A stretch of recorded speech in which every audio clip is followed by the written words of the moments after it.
Bismillahirrahmanirrahim.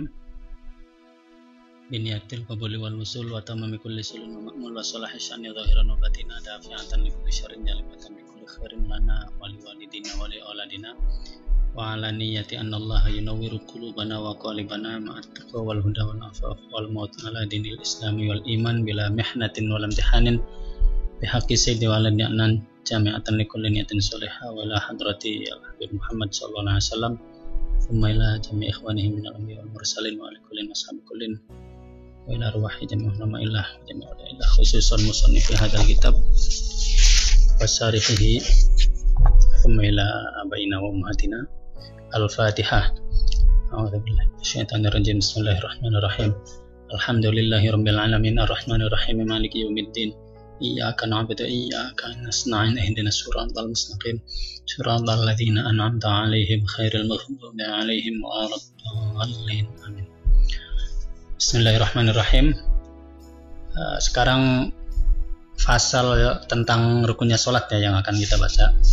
Bismillahirrahmanirrahim. Arkanus sholati utawi piro-piro rukunnya salat iku sab'ata asyara ana 17. Al awalu utawi kang pertama iku an-niyatu niyat. Asani utawi kang kaping loro iku takbiratul ihrami takbiratul ihram. Asalisu utawi kaping telu iku al-qiyamu ngadeg alal qadiri ing atase wong kang mampu fil fardi ing dalam salat fardu. Ar-rabi'u utawi kaping papat iku qiraatul fatihati maca al-fatihah. Al-khamisu utawi kaping 5 iku ar-ruku'u ruku'. As-sadisu utawi kaping 6 iku at-tuma'ninatu tuma'ninah fihi ing dalam ruku'. As-sabi'u utawi kaping 7 iku al-i'tidalu i'tidal. As-saminu utawi kaping 8 iku at-tuma'ninatu tuma'ninah fihi ing dalam i'tidal. At-tasi'u utawi kaping 9 iku as-sujudu sujud marrataini hale rong ambalan atau ping loro. Al-ashiru utawi kaping 10 iku at-tuma'ninatu tuma'ninah fihi ing dalam sujud. Al-hadiya asyara utawi kaping 11 iku al-julusu lungguh bainas sajdataini antara sujud loro.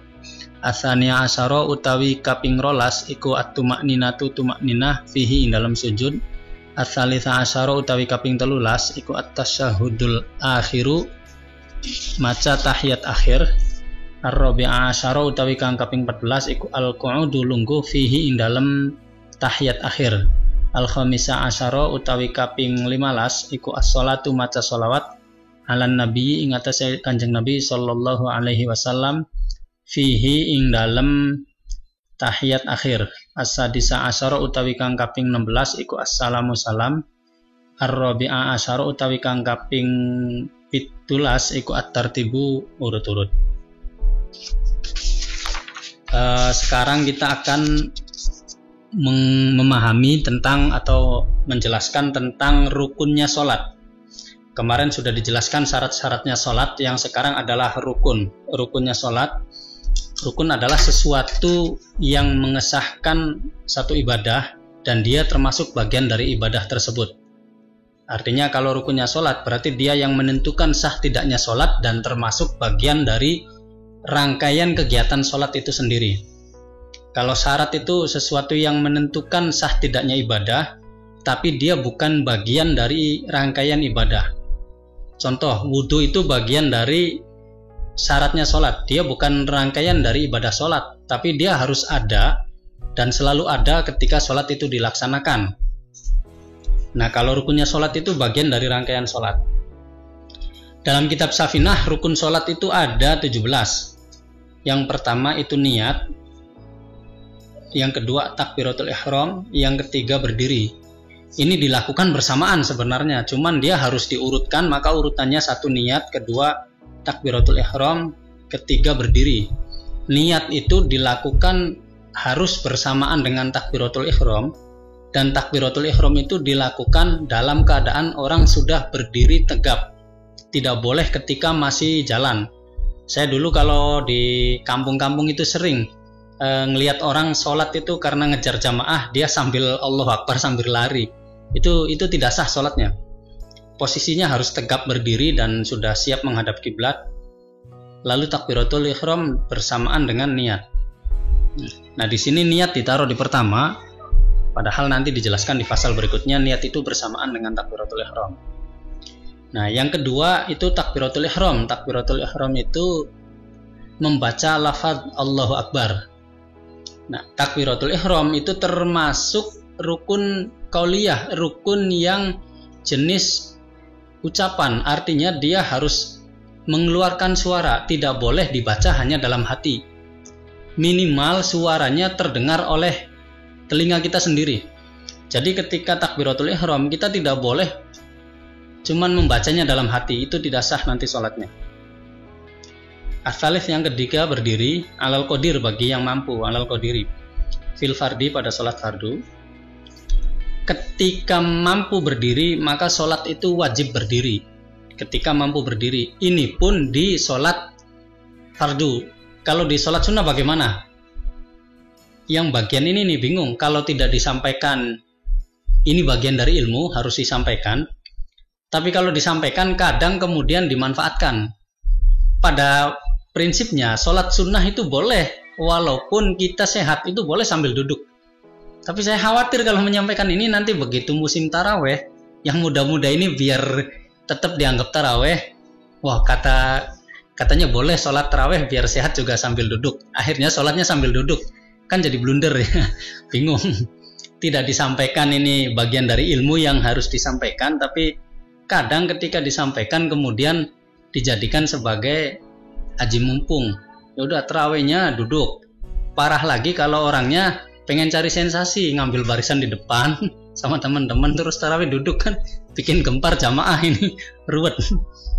Jadi memang di ilmu itu ada yang memang kita harus ketahui dan memang harus disampaikan agar tidak menjadi bias ya. Tapi juga pada kondisi tertentu baiknya sih tidak perlu dilakukan lah. Ya kalau mau nekat nyoba-nyoba tarawih sambil duduk ya bikin saja jamaah khusus yang muda-muda semua gitu, ngumpet jamaahnya duduk semua sekalian imamnya ya. Silahkan saja. Jangan kemudian di musola, ini ngeri.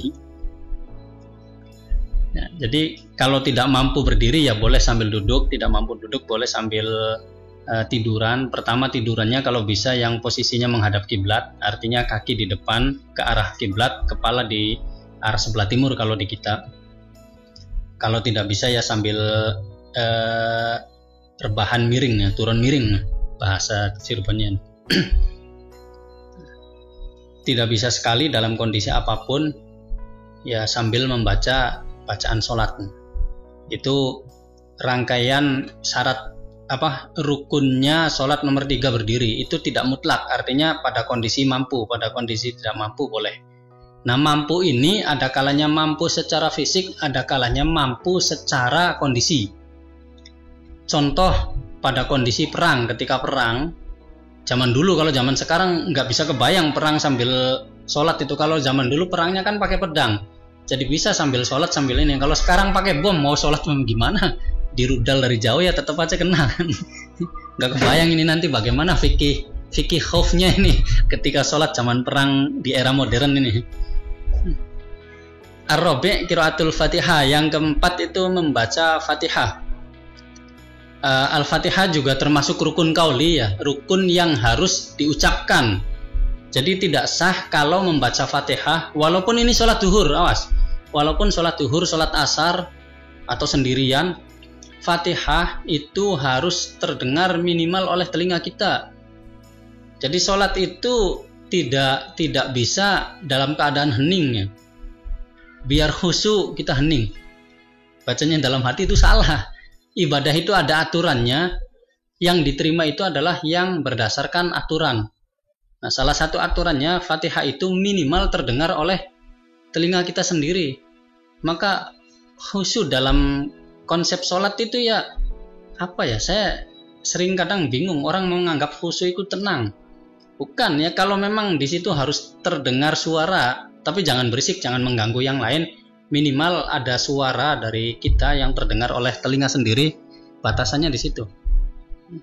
Kalau di pesantren-pesantren yang takhusus di Al-Quran, kadang agak berisik ya, membaca sampai ini juga dengar, tapi karena santrinya sudah biasa ya tidak terganggu. Jadi itu ya, Fatihah itu harus terbaca, bukan dibaca di dalam hati, tapi terbaca oleh mulut. Karena dia juga ada makharijul hurufnya, ada sifatul hurufnya. Nah ini juga saya harus menyampaikan, di Al-Fatihah itu kalau di pendapatnya Imam Syafi'i itu Bismillah termasuk syarat ayatnya Al-Fatihah, maka itu juga wajib dibaca. Nah, ada mazhab lain yang menganggap Bismillah itu bukan termasuk ayat Al-Fatihah, maka mereka tidak membaca ya. Kita hargai, itu pendapatnya Imam Malik. Soal nanti apakah kita sah berjamaah dengan yang tidak membaca basmalah ketika sholat atau apa, itu urusan bahasan nantilah, ada lagi di kesempatan lain. Tapi pada prinsipnya mereka juga punya dasar, jadi harus kita hargai. Al-khamisu ar-ruku'. Rukun sholat yang kelima adalah ruku. Ruku itu posisi jongkok begini tuh, ruku. Nah, syaratnya ruku itu harus sejajar ya.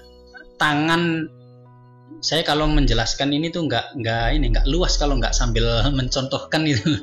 Karena tangan ini, ada orang yang ruku tangannya nekuk gini sampai agak jongkok banget, itu kurang pas, itu bahkan bisa salah ya, nggak pas.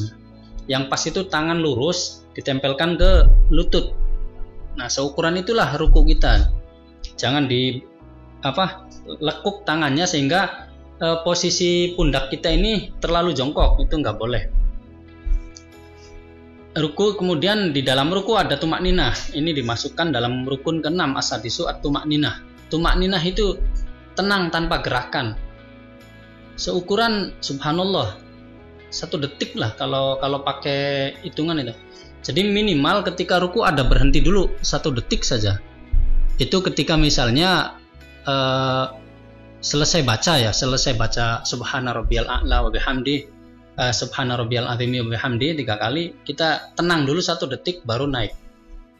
Makanya saya termasuk yang tidak sepakat dengan sholat tarawih 7 menit 23 rakaat itu. Saya nggak ketemu secara bahasan, secara fikihnya itu di mana ya, Fatihahnya bagaimana, tahiyatnya bagaimana dan sebagainya. Tapi saya juga tidak terlalu menganggap itu salah lah. Mereka pasti mungkin punya landasan.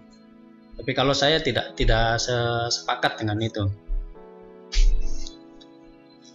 Yang kemudian at-tumakninah fi as-sabi'u al-i'tidal. Yang ke-7 adalah i'tidal. I'tidal itu berdiri lurus, ya, berdiri tegak setelah ruku. Nah di sana juga ada tumakninahnya. Jadi setelah berdiri itu harus ada kondisi tenang dulu, tenang tanpa gerakan, seluruh anggota tubuh itu tenang. Kalau saya gambarkan ya begini ya, jangan sampai biasa kadang sami Allahu liman hamidah, tangan masih gerak-gerak begini terus langsung sujud, itu berarti tumakninahnya hilang. Dia kalau geraknya 3 kali juga batal, kalau geraknya cuma 1 kali langsung sujud juga dia batal karena tumakninahnya hilang. Jadi harus berhenti semua sejenak, 1 detik seukuran subhanallah, itu kan 1 detik.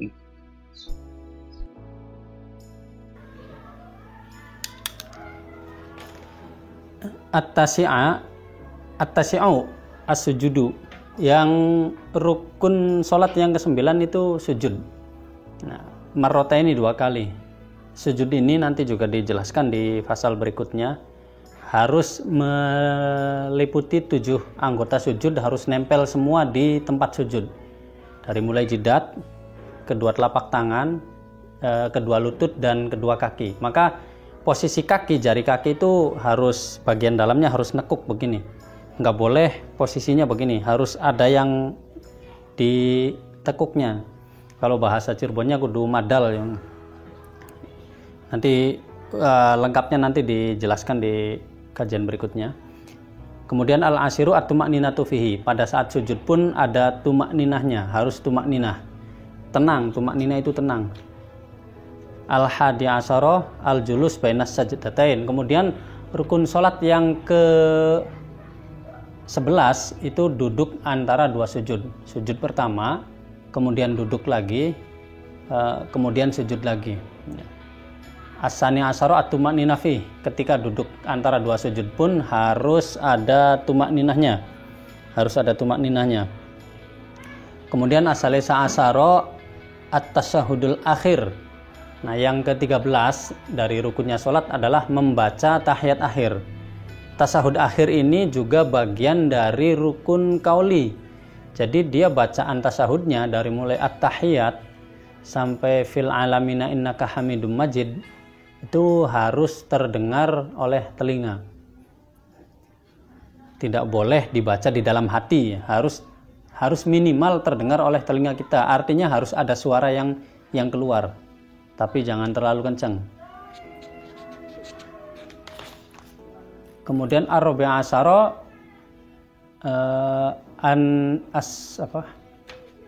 as-sujudu fihi.